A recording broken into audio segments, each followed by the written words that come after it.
For decades, the 5.56mm reigned supreme in the world of semi-automatic rifles.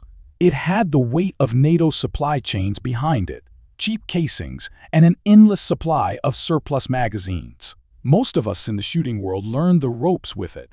For years, this fast little .22 caliber round felt like the untouchable king. But times are changing, and shooters are beginning to ask tough questions. Why are precision shooters opting for different rounds to ring steel? Why are varmint hunters ditching the green tips in favor of cartridges with names most folks can't pronounce right away? And what's got the A crowd suddenly talking about ballistic coefficients like it's their new religion? In this video, we're digging into those questions and breaking down 5 cartridges that outperform 5.6mm where it really hurts: wind resistance, retained energy, barrel longevity, and yes, even cost in some cases. We'll look at the numbers, share real hunting stories, and figure out which upgrades actually make sense for your next rifle project. If you've ever wondered how to get flatter trajectories, better terminal performance, or a quieter shot out of your AR, stick around. There's a smarter .22 caliber in your future.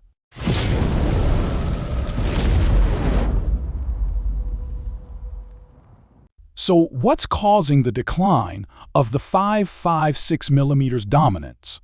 Well, it's still cheap, easy to handle, and widely available, which is why it remains the most common intermediate rifle round on the planet. A government-issued magazine is practically weightless, and buying bulk used to cost less than a takeout meal. Inside 200 yards, the round still gets the job done for basic drills. But problems show up quick when you shorten the barrel, push distances past 300 yards, or start dealing with wind. Out of a 10-inch barrel, velocity nosedives, and those light projectiles stop fragmenting effectively beyond 50 yards. Even in a standard carbine barrel, fragmentation drops off past 150 yards if impact speed drops. The 55 grain slug has a lackluster ballistic profile. At 400 yards in a 10-mile-per-hour crosswind, expect a push of nearly 24 inches. Modern low-power variable optics and stable bipods make that shortcoming clear every weekend at the range. Then there's energy on impact. Fragmentation, the key to the round's lethality back in Vietnam, only happens if the velocity stays high enough. Meanwhile, new polymer-tipped high BC bullets retain energy better and remain more consistent at longer distances. And let's not forget price. Once upon a time, 5.56 was the budget-friendly option, but import bans, panic buying, and rising copper prices have pushed mil-spec loads towards 60 cents a round. Meanwhile, cartridges engineered for better performance are catching up in price but offer much more. When you can spend a dime more and get improved wind resistance, better drop characteristics, and longer barrel life, brand loyalty fades fast. Now let's take a look at the contenders, 5 modern intermediate rifle cartridges that are taking the spotlight. These aren't gimmicks. Each of them answers a specific shortfall of the 5.56mm. Whether it's about superior wind performance, hitting harder downrange, or pure precision, these rounds are filling gaps shooters have lived with for too long. First up, the 224 Valkyrie. Launched by Federal in 2017, the Valkyrie was designed to push the absolute limits of accuracy out of a standard-length AR-15 magazine. They necked down a 6.8S PC case to .22 caliber, tightened the throat to better seat long 90-grain match bullets, and loaded them to roughly 2,650 feet per second from a 20-inch gas gun or 2,730 out of a 24-inch bolt action. While those speeds may seem similar to a 5.56 shooting 77 grain open tip match at 2,750, The Valkyrie's .563 ballistic coefficient blows it away once the wind kicks up. At 1,000 yards, the 5.56 has already dropped nearly 30 feet and drifts about 3 full target widths in a 10-mile-per-hour crosswind. The Valkyrie only needs 19 inches less elevation and a whole foot less wind hold. Felt recoil remains soft about 5 foot-pounds in an 8-pound rifle, barely more than 5.56. That means follow-through is just as easy, but spotting your hits gets much simpler. You can pick up a complete upper, bolt, and a pair of 6.8 SPC pattern magazines for around $750. Factory ammo is hovering near 62 cents a round. Yes, the slightly unusual 422,000 case head means you'll need a dedicated bolt and a specialized extractor on bolt actions. But what you get in return is a low recoil, long-range AR that can finally compete with 6.5 Creedmoor shooters, not just play spotter for them. The only drawback? Valkyrie ammo isn't on every shelf yet, but online stock has stabilized, and hand-loading data is easy to find. If you own a suppressor, the round makes even more sense. With sub-minute of angle precision and minimal gas blowback using 90 grain loads, the Valkyrie outclasses most short-barreled 5.56 uppers. Next on deck is the 22 Nosler. This round is pure muscle. Designed by Nosler, it cranks up performance while keeping things simple. The case is the same length as 5.56 but fatter, boosting powder capacity by about 25%. It also retains the standard AR bolt face. Swap your barrel, use 6.8 SPC or dedicated Nosler magazines and you're ready to go. A 55-grain ballistic tip will launch at 3,350 feet per second out of a 24-inch test barrel and still clock around 2,900 from an 18-inch setup. That gives you nearly 2250 level ballistics without dealing with long action platforms or excessive throat erosion. Manage your heat, and you'll see solid accuracy out to over 3,000 rounds. Against 5.56, the advantages are clear. At 400 yards, a 70-grain reduced drag factor round from the 22 Nosler drops just under 18 inches. Compare that to 8.55, which drops 26 inches. Wind drift is cut by about 1/3. Launch a 77-grain custom competition load, and you'll get nearly 1,500 foot-pounds of energy, roughly 30% more than a heavy 5.56 match load. Predators and varmints take notice. That extra speed comes with a sharper kick, but most shooters running compensated 5.56 rifles won't notice unless they're timing split shots. Ammunition prices can vary. Premium match grade loads run close to $1.10 per round, but hunting loads drop to the mid-50-cent range on Nosler's website during sales. A full upper build usually runs between $700 and $800, but you can find discounted barrels for much less when clearance deals pop up. The trade-offs are predictable. You won't find spent brass littering your local range, and if you keep hammering the trigger like a machine gun, your throat life will pay the price. Still, if you've ever Googled, "Can I shoot 2250 from an AR-15?" the 22 Nosler answers that question with a resounding yes, in a shorter, lighter, and smarter way.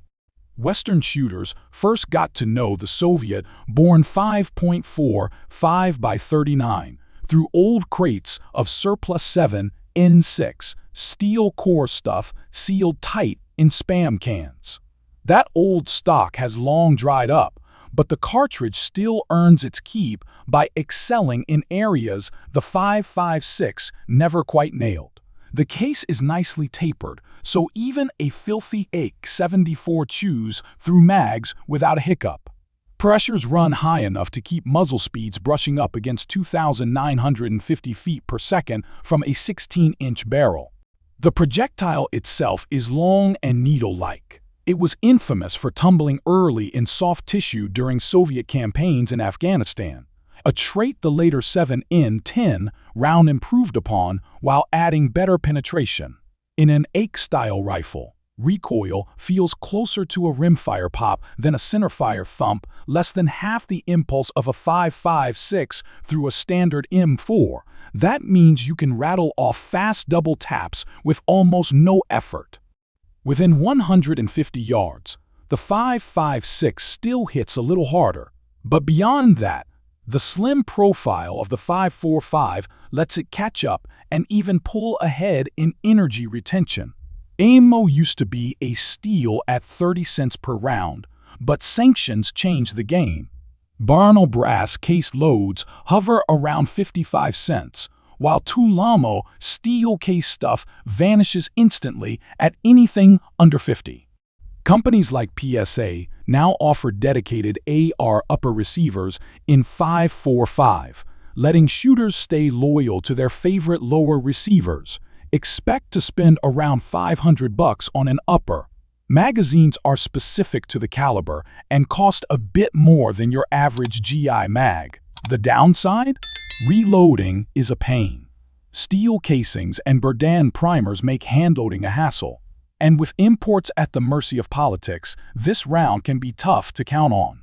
But if you're a range junkie who hates shoulder fatigue and digs oddball calibers, 5.45 scratches the itch.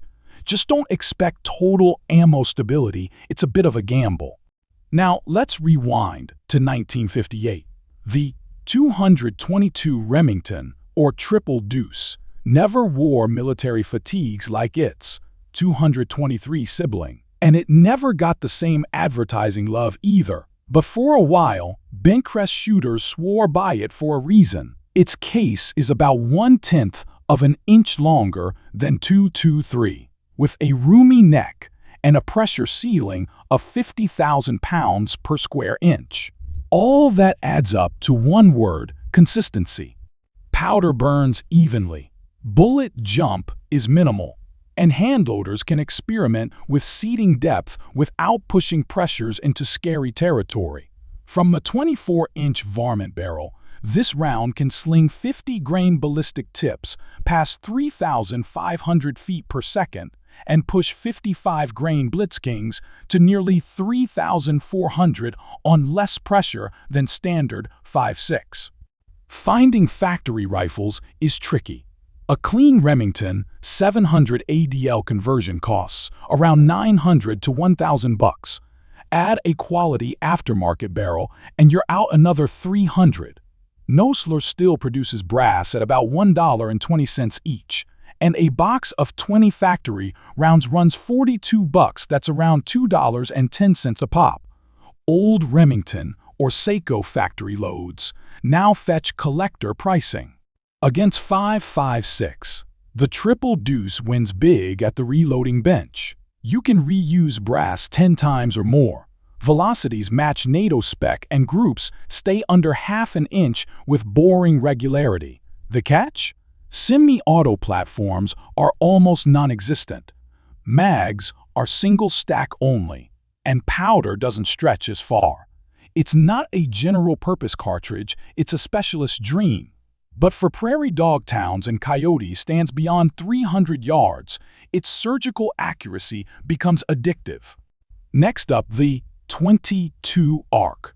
Hornady revived the old 22 Coyote concept, once heavy for caliber. 22 bullets gained traction. By using the 6.5 Grendel case, they created just enough room, roughly 30 grains of powder, to launch a 62-grain LVT at 3,300 feet per second from a 24-inch tube, all while keeping compatibility with Stanag magazines. That bullet carries a ballistic coefficient around 0.395, so even though it moves about 400 feet per second slower than a 55-grain 250, it drifts less in wind from muzzle to 1,000 yards. Pressure stays capped at 52,000 to keep gas gun bolts in one piece. Recoil is on par with 5.56 mild, but muzzle blast is softer. And barrels last well past 4,500 rounds thanks to the cooler throat temps. In field tests, a 20-inch proof research bolt action dropped a pronghorn buck at 188 yards using an 80-grain LX. The shot punched through both shoulders and exited clean. Hornady launched factory ammo in late 2024 under 3 lines: black with 75-grain LM, V-match with 62-grain LVT, and match with 88-grain LM. They retail for $27 to $32 per box of 20, about $1.35 to $1.07 a round. A full 6-arc upper with a good one in 7-twist barrel will run you between $950 and $1,200. Bolt action rifles like the Elevation MTR start around $3,500. Yes, you'll need Grendel pattern mags. And yes, it costs more than $556, but the payoff is wine-bucking, deer-dropping performance that rivals small-frame hunting cartridges without punishing recoil. For PRS-style matches in the eastern U.S. out to 900 yards, it might be as dominant as the 6-dashers are out west, just with more barrel life and cheaper brass. And that wraps up the lineup.